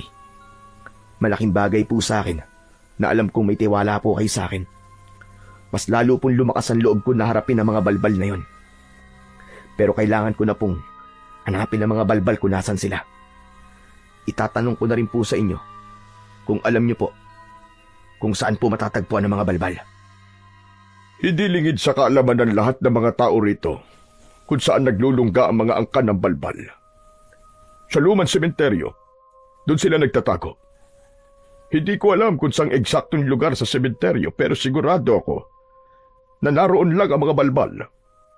Kaya wala na nagpupunta sa lugar na yon dahil alam ng lahat na naroroon ang mga halimaw na yon. Kung ganon, kailangan ko na po magpunta ron habang maliwanag pa. Kailangan kong bawiin sa kanila ang katawan ni Ninang Irene. Mag-iingat ka, anak. Ipagdadasal kita. Matapos yon, ay nagpunta si Alfonso sa kusina at kinuha niya ang isang matalas na itak. Isinabit niya yon sa bewang niya. Palabas na sana siya ng bahay nang biglang humarang ang kaibigan niyang si Eric. Tol, sasamahan kita. Hindi kita pwedeng pabayaan na mag-isang pumunta ron. Pero Eric, masyadong delikado to. Dito ka na lang. Mas ligtas ka rito. Tama si Alfonso. Huwag ka na sumama sa kanya, Eric. Bago sa'yo mga ganitong bagay, isa pa, bisita ka namin at hindi namin pwedeng hayaan na may masamang mangyari sa iyo. Pero Tol, Huwag ka mag-alala, Tol. Kaya ko to na mag-isa. Hindi masyadong malakas na uri ang aswang ng mga balbal. Tsaka sa suot ko na anting-anting ni Lola Sabel, sigurado ako na mapapatay ko sila kahit wala akong kasama. okay, sige. Dito na lang ako. Sasamahan ko na lang si Mang Roel na magdasal. Basta Tol, mag-iingat ka. Hindi ako pwedeng bumalik sa Maynila na hindi ka kasama. Nagkakaintindihan tayo. Nakangiting tinapik ni Alfonso ang braso ni Eric at saka siya tuluyang lumabas ng kanilang bahay. Mag-isang tinahak ni Alfonso ang daan papunta sa lumang sementeryo. May kalayuan yun sa mga kabayan. Inabot siya ng halos kalahating oras bago siya nakarating doon. Nasa bukana pa lang siya ng sementeryo ay may kakaibang kilabot na siyang naramdaman. Bukod doon, ay nakaamoy din siya ng masangsang na amoy na maihahalin tulad sa nabubulok na karne. Marahang naglakad si Alfonso papunta sa loob ng sementeryo. Napansin niya ang mga libingan na sinadyang hukayin. May mga sira-sirang kabaon din siya na nakita.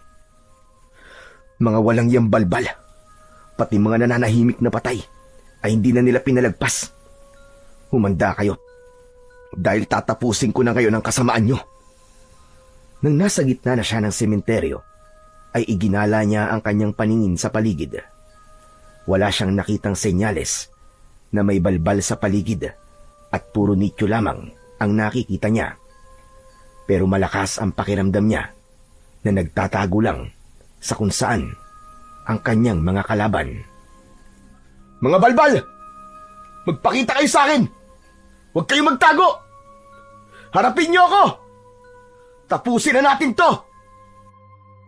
Katahimikan ng sagot na nakuha ni Alfonso. Nang sandaling yun ay palubog na ang araw, kaya unti-unti nang kumakalat ang dilim sa paligid. Alam niya na kapag tuluyang kumagat ang dilim, ay mahihirapan na siyang labanan ang mga balbal. Ganun pa man, nagtiwala siya sa anting-anting na ipinamana sa kanya ng kanyang lola Sabel. Kung hindi kayo magpapakita sa akin, ay hahanapin ko kayo! Nagpatuloy sa paghahanap sa mga balbal si Alfonso. Sinabi niya sa kanyang sarili na hindi siya uuwi nang hindi niya nauubos ang mga aswang na namemerwisyo sa kanilang baryo. Kailangan din niyang tuparin ang ipinangako niya kay Totoy. Nababawiin niya sa mga balbal ang katawan ng nanay nito. Sa pag-ikot ni Alfonso sa sementeryo, ay nakarating na siya sa dulong bahagi nun. Nang sandaling yon, ay tuluyan na ngang kumagat ang kadiliman sa paligid. Bilog na bilog ang buwan, at yun ang nagsisilbi niyang liwanag. Sa dulong bahagi ng lumang sementeryo, ay isang malaking hukay sa lupa ang nakita niya. Sumilip siya roon, at isang lagusan ang kanyang nakita. Nagkaroon siya ng hinala na yun ang hinahanap niya na pinagtataguan ng mga aswang na balbal. Hinugot muna ni Alfonso ang kanyang matalas na itak mula sa kaluban nito bago siya bumaba sa hukay at tinahak niya ang daan patungo sa lagusan. Nakayuko siya dahil hindi ganoon kataas ang lagusan. Habang lumilipas ang oras, ay patindi ng patindi ang nakakasulasok na amoy na naaamoy niya. Doon niya na siguro na yun na nga ang lungga ng mga balbal. Sa dulo ng lagusan ay may isang napakalawak na espasyo.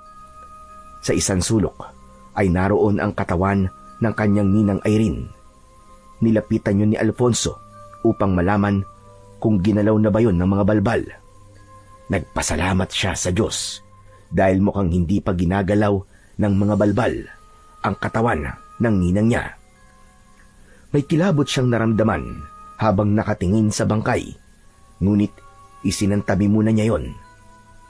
Hanggang sa may narinig si Alfonso na mabibigat na mga yabag ng paa na paparating.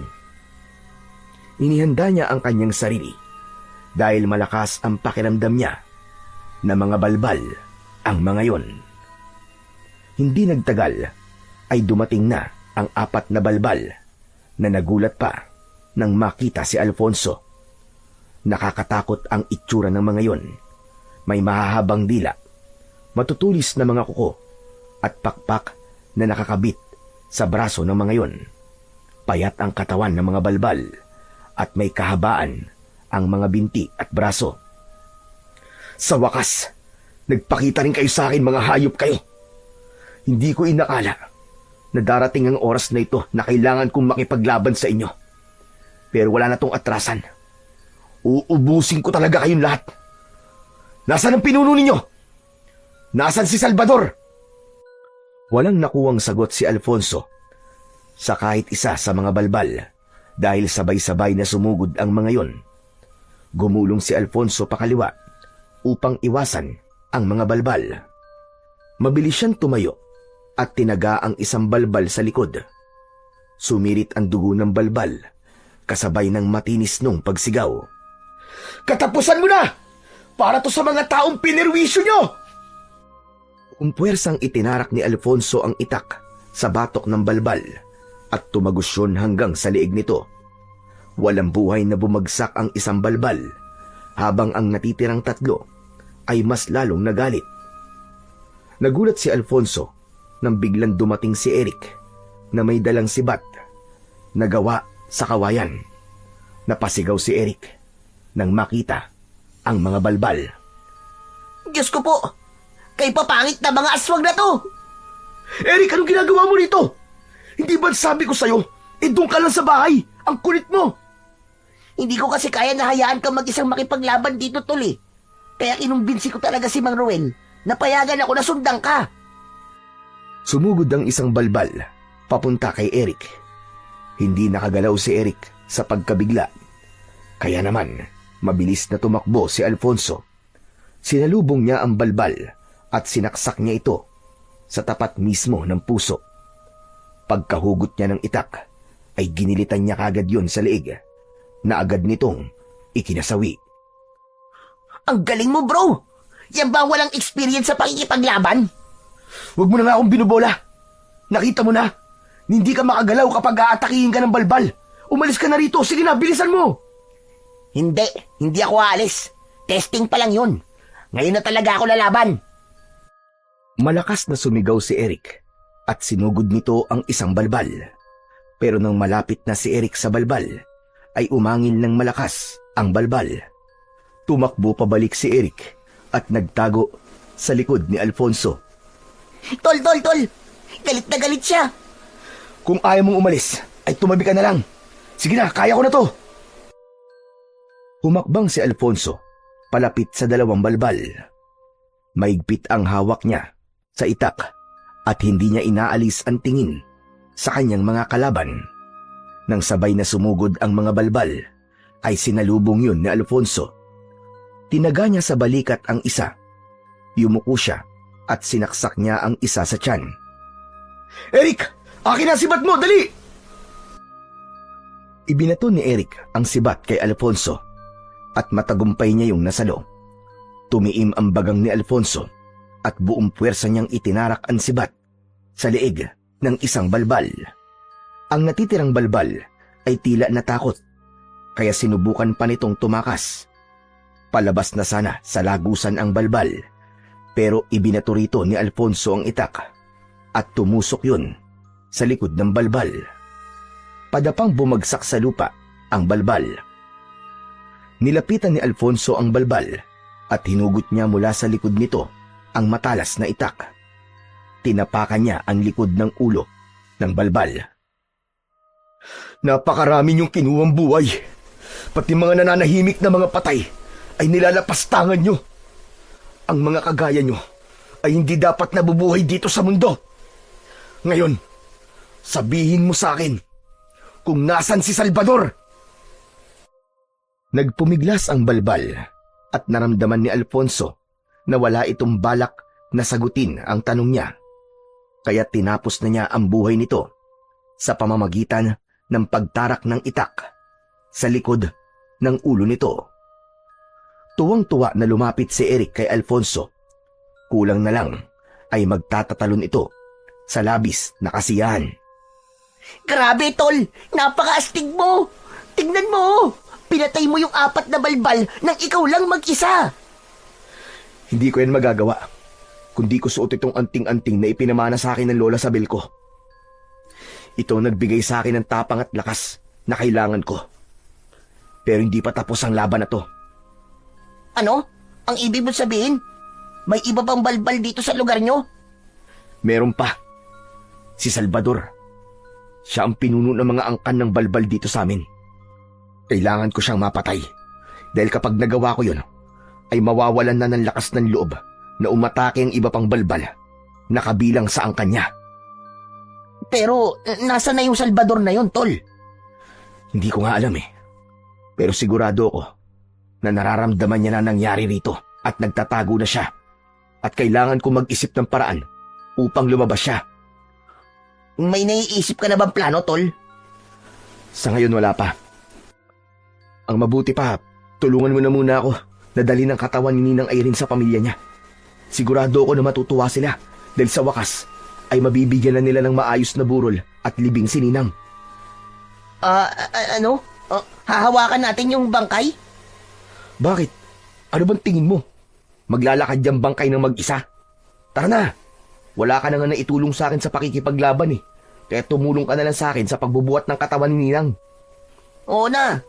Talagang ipinaalala mo pa no? Tara na. Buhatin na natin ang katawan ng ninang mo. Pinagtulungan nina Alfonso at Eric na buhatin ang bangkay ni Irene. Naging maingat sila sa paghawak nun. Hindi maipaliwanag ni Alfonso ang kasiyahan niya ng sandaling yon.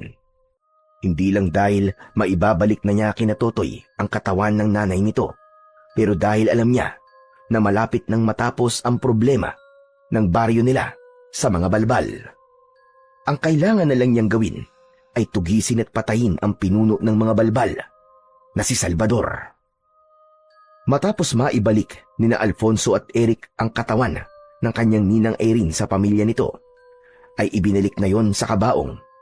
Labis ang pasasalamat sa kanila ng pamilya ng ninang ni Alfonso, lalo na si Totoy na naiyak pa dahil sa sobrang tuwa. Maraming salamat, kuya. Salamat kasi ibinalik mo sa amin si nanay. Hindi ba, Totoy? Nangako ko sa'yo na babawiin ko sa mga balbalang nanay mo. Ngayon, mabibigyan niyo na siya ng maayos na libing.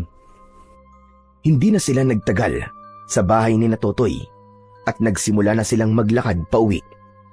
Pagdating nila sa bahay, ay nagtipon-tipon sila sa kwarto ni Lola Sabel.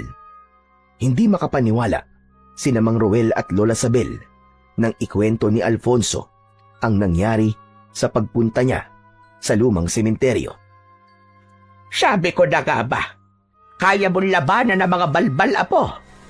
At hindi mo na sila basta nilabanan, kundi nagawa mo pa silang patayin. Sigurado ko na matutuwa ang mga tao sa nagawa mo, Alfonso. Pinatunayan mo na kahit matagal kang nawala rito, ay may malasakit ka pa rin sa kanila. Pero, hindi pa po tapos ang problema natin. Buhay pa rin hanggang ngayon si Salvador. At hanggat buhay siya, ay makakapagparami pa rin ng mga balbal. Kailangan ko siyang patayin para mapanatag na tayong lahat. Ang problema ko lang ngayon ay kung paano ko mapapalitaw si Salvador. Sigurado ko na sa sandaling ito ay nag-iingat na siya at nagtatago. Hindi ba sabi nyo kumukuha ng patay ang mga balbal at pinapalitan nila ng puno ng saging? Meron pa bang ibang pinaglalamayan dito sa inyo? Baka doon sunod na atake si Salvador, di ba? Sa pagkakaalam ko, ay wala nang ibang pinaglalamayan dito maliban kay Irene. Pero duda ko na babalik doon si Salvador. Saka, sinabi rin po sa akin ng asawa ni Ninang na bukas ng umaga ay ililibing nila si Ninang Irene. Pero sandali, bigla akong nagkaroon ng ideya dahil sa sinabi mo, Eric. Tama ka. Kailangan may paglamayan para magpakita si Salvador. Hindi siya pwedeng magtago ng matagal dahil magugutom siya. Teka, sandali lang, tol. Huwag mong sabihin na may tao kang papatayin para merong paglamayan. Aba, masama yun. Natumbok mo, ganun na nga. Yun lamang ang paraan para magpakita si Salvador. At kapag nagpakita siya, ay saka ko siya haharapin at papatayin. Teka, sandali lang, tol. Alam ko kung gaano mo ka gustong mapatay si Salvador. Pero huwag ka namang umabot sa punto na papatay ka ng tao para gawing pain. Aba, masama yun, tol. Kasalanan sa Diyos yun. Magiging kriminal ka pa at makukulong. Balbal lang ang papatayin mo at hindi tao. Ang OA mo naman. Sa tingin mo ba literal akong papatay ng tao? Hindi ba yun ang sinabi mo? Oo nga. Pero hindi totoong papatay ako ng tao. May kailangan lang magpanggap na patay. At siya ang magiging pain natin kay Salvador. Maganda yung naisip mong plano, apo. At sa tingin ko, ay alam ko na kung sino ang dapat na magpanggap na patay para talagang magpakita na si Salvador. Sino po, Lola Sabel? Sino pa? Kundi ako. Nay, ano ba yung sinasabi nyo? Hindi ako pumapayag na ikaw ang dapat na ipain kay Salvador. Matanda na kayo at masyado yung delikado. Ako na lang ho. Ako na lang ang ipain nyo sa balbal na yon. Roel, alam niyo kung gaano kagalit si Salvador sa akin Dahil ako ang nagpalaya sa kanila noon dito sa baryo natin. Kung ako ang magiging pain, 100% magpapakita si Salvador. Tama si Lola. Kung hindi si Lola ang pain, ay hindi tayo makakasiguro na lilitaw si Salvador. Pero Lola, sigurado po ba kayo na kaya niyo pong gawin yun? Talagang nagduda ka pa sa kakayahan ko. Saka hindi ako natatakot kay Salvador. Gusto ko naman na kahit mahina na ako, ay may maitutulong pa rin ako sa pagliligtas sa baryong ito. Sangayon ako sa'yo, Lola. Saka ikaw ang perfect na magpapanggap na patay, Lola Sabel. Biruin mo, hindi mo na kailangan mag-effort na wag gumalaw kasi hindi ka naman talaga nakakagalaw eh. Abat, bastos pala bunganga na kaibigan mong ito, Alfonso. Hoy, ikaw, Eric. Baka gusto mong ikaw ang paglabayan. Joke lang po yun, Lola. Kayo naman, nagbibiro lang ang tao eh. Kung ganun, ayos na. Buo na ang plano natin. Kailangan na natin itong gawin. Hindi na natin ito dapat patagalin dahil baka makaisip pa ng plano si Salvador laban sa atin. Nang sandaling yon, ay lumakas ang loob ni Alfonso dahil sa planong nabuo nila. Ipinagdasal niya sa Diyos na sana ay magtagumpay sila at yun na ang maging paraan upang matalo nila ng tuluyan si Salvador. Agad na kumilos sina Alfonso at Mang Ruel. Palihim nilang kinausap ang mga tao sa baryo nila upang ipaalam ang plano nila upang tuluyang mapatay si Salvador. Kailangan nila ang kooperasyon ng lahat upang maging kapani-paniwala ang pagpapanggap ni Lola Sabel na ito ay pinaglalamayan. Nakuha naman nila ang suporta ng mga tao. Lahat ay sumang-ayon sa partisipasyon na maaaring gawin ng mga ito sa plano ni na Alfonso. Hindi na nagulat si Alfonso sa pagkakaisa ng lahat dahil alam niya na matagal nang gustong matapos ng lahat ang kasamaan ng mga balbal sa baryo nila. Nang sumunod na araw ay sinimulan na nila ang pagpapanggap na patay na si Lola Sabel. Nagkunwari sila na merong burol sa kanilang bahay. Kinagabihan ay inihiga nila sa kabaong si Lola Sabel. May ilang mga tao ang naroon na kunwari ay nakikipaglamay habang si Alfonso ay nasa isang tabi lang at nagmamasid sa paligid. Maya-maya pa ay lumapit si Mang Ruel sa kanya. Anak, sigurado ka ba? Nauubra tong plano natin? Kinakabahan pa rin ako eh. Sa totoo lang, Tay, hindi po ako sigurado. Pero kailangan po natin subukan. Wala tayong magagawa.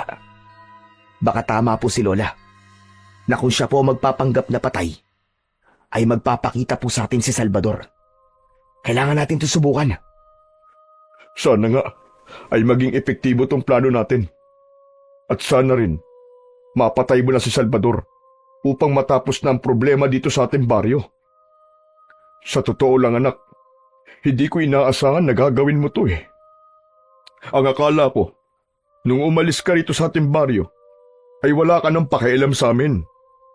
Kaya naman na magdesisyon ka labanan ng mga balbal, ay sobra talaga akong natuwa. Oo, inaamin ko. Natatakot ako sa maaaring mangyari sa iyo, anak. Pero sa kabila nun, masayang masaya ko dahil nakikita namin ang malasakit mo sa baryo kung saan ka isinilang. Marami po kasi ako napagtanto. Buwat nang bumalik po ako rito, Tay. Lalo na nang nalaman ko na umaatake na naman dito ang mga balbal. Naisip ko po na kahit hindi na ako nakatira rito, ay nandito pa rin kayong dalawa ni Lola. At kailangan ko masiguro na ligtas ang lugar na ito para sa inyo. Ayoko pong pagbalik ko ng Maynila ay nag-iisip ako kung ligtas ba kayo dito o hindi. Kaya kailangan na talagang matapos sa mga balbal na yan. Natigilan si Alfonso nang may naramdaman siyang kakaiba sa paligid. Bumigat ang pakiramdam niya at kinilabutan siya ng gusto. Isang lalaki na nakasuot ng sombrero ang nakita niyang dumating. Bahagya yung nakayuko, kaya hindi niya nakikita ang mukha nun. Dumiretso ang lalaki sa harapan ng kabaong ni Lola Sabel. "Tay, huwag ka magpapalata. Nandito na si Salvador. Gumana ang plano natin." Ha? Nasaan siya? Yung lalaking nasa tabi ng kabaong ni Lola. 100%, tay. Siguradong sigurado ko na yun na si Salvador. Kukunin ko lang po ang itak ko sa kusina. Dito lang po kayo. Sige.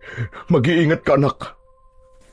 Tumango si Alfonso at nagpunta siya sa likod ng bahay. Pumasok siya sa bahay gamit ang pinto sa likod.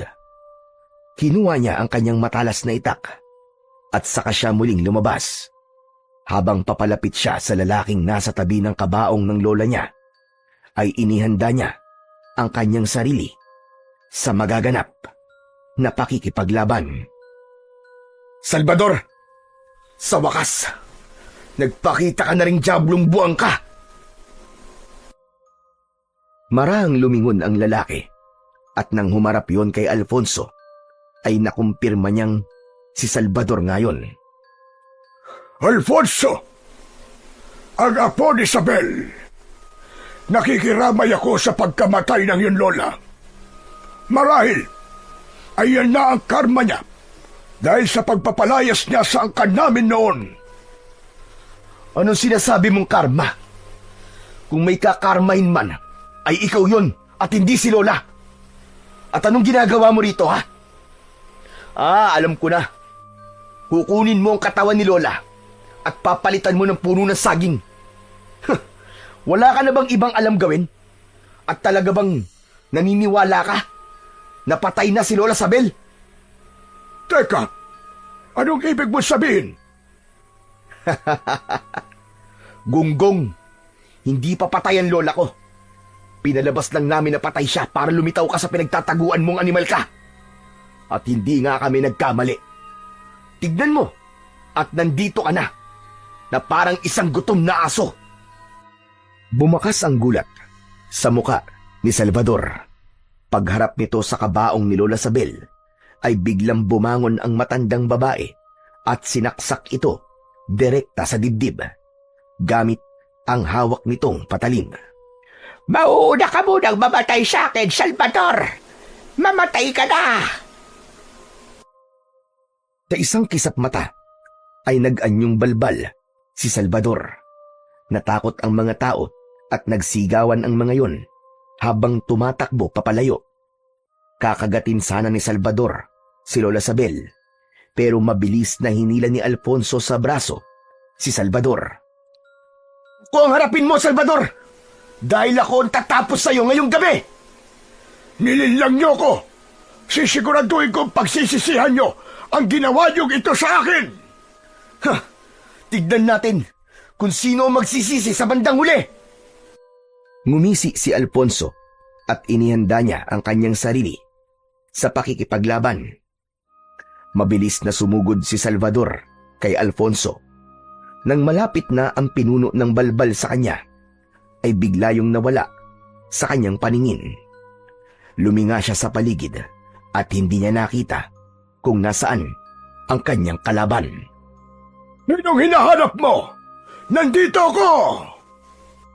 Pagtingala ni Alfonso, ay nakita niya ang aswang na balbal na mabilis na bumubulusok pa ibaba. Agad namang naiwasan ni Alfonso ang balbal at nang lumapat sa lupa ang mga paa nito, ay sinugod siya nito. Muntik nang tamaan si Alfonso ng matutulis na kuko ng balbal. Mabuti at nagawa niyang umatras. "Mabilis ka, pero mahina ka, Salvador. Ngayon, ako naman!" Tumakbo si Alfonso papunta kay Salvador. Malakas siyang sumigaw, sabay taga sa balikat nito. Malakas na napasigaw ang pinuno ng mga balbal na si Salvador, pero hindi pa rin ito sumuko. Sinunggaban nito si Alfonso at parehas silang natumba sa lupa. Nasa ibabaw ni Alfonso ang balbal. Lumabas ang mahaba nitong dila at pumulupot yun sa leeg ni Alfonso. Naramdaman ni Alfonso ang unti-unting paghigpit ng dila sa leeg niya. Gamit ang itak ay pinutol niya ang dila ng balbal. Tumalon ang balbal palayo habang walang tigil ang pag-agos ng dugo sa bibig nito. Mas lalong nagalit ang balbal. Lumipad yun at saka mabilis na sumugod kay Alfonso habang nakaumang ang matutulis nitong mga kuko. Hindi inalis ni Alfonso ang tingin niya sa balbal. Gamit ang itak ay sinibat niya ang balbal.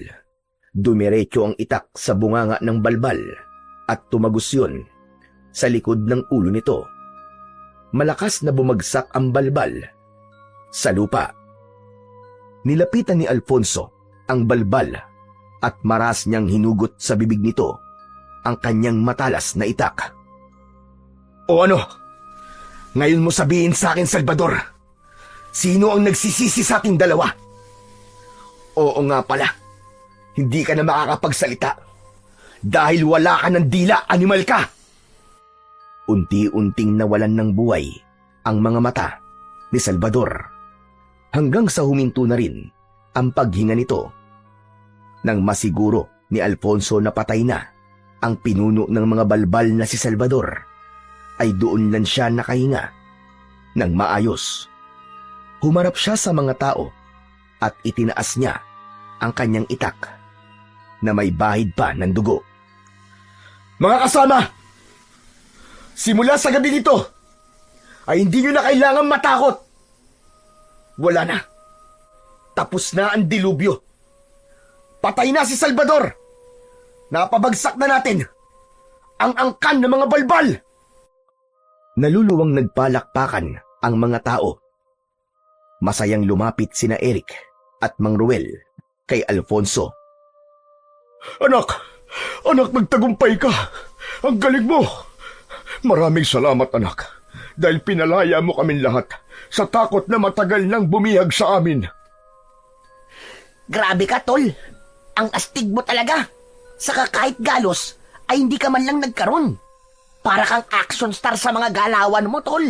Imba ka talaga. Idol na kita ngayon. Nagulat si Alfonso nang mag-isang bumaba ng kabaong si Lola Sabel. Tumakbo pa yun at niyakap siya ng mahigpit. Maraming salamat, Apo. Hindi na sayang ang pagbabalik mo rito sa ating baryo. Noon pa man, ay malakas na talaga ang pakiramdam ko na ikaw ang tatapos sa angkan ng mga balbal dito sa ating baryo. Teka lang sandali, Lola. Totoo ba yung nakita ko? Bumaba kayo sa kabaong ng mag-isa? At saka paano kayo nakatakbo ng mabilis papunta sa akin? Hindi ba't mahina na ang katawan nyo? Ano nangyari? Nay, siguro panahon na para sabihin nyo kay Alfonso ang totoo. Teka tay, ano pong totoo? Apo, huwag ka sanang magagalit. Pero ang totoo ay wala naman talaga akong sakit. Hindi rin mahina ang aking katawan dahil malakas pa ako sa kalabaw. Ano? Paano wala kang sakit? Tignan nyo nga po ang katawan nyo.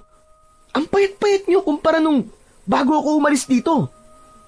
Oo, nagkaroon na ako ng sakit noon. Trangkaso, halos 1 linggo kong nilalagnat ng mataas. Nawalan din ako ng ganang kumain at yun ang dahilan ng aking pagkapayat. Simula nang gumaling ako sa trangkaso, ay hindi na rin bumalik ang dati kong katawan. Alfonso, anak, sinabi sa akin ni nanay na sumulat sa iyo at sabihin na malapit na siyang mawala. Kahit wala naman yung katotohanan. Ginawa niya lang yun, anak, para umuwi ka rito at harapin mo ang mga balbal. Gusto sanang magalit ni Alfonso dahil sa panlilinlang sa kanya ng lola at tatay niya. Pero napagtanto niya na tama lang ang ginawa ng dalawa. Kung hindi niya kasi nalaman na malapit nang mawala ang lola niya, ay hindi talaga siya uuwi sa baryo nila. Apo, sige na. Kung galit ka ay ayos lang sa akin. Maiintindihan naman kita. Sa totoo lang, Lola, ay gusto ko pong magalit sa inyo. Pero naisip ko po na dapat po ako magpasalamat. Dahil hindi totoong mahina na kayo, Lola. Saka alam ko po na magandang intensyon nyo kung bakit nyo ako niloko. Maganda rin po na tapos na ang pamimerwisyo ng mga balbal dito sa ating baryo. At least, pagbalik ko sa Maynila, ay kampante na ako na ligtas kayo rito. Kahit hindi nyo ako kasama. Maraming salamat, Apo.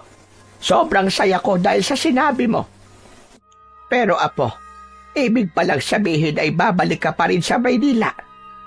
Paano na ang tungkulin mo sa iyong anting-anting?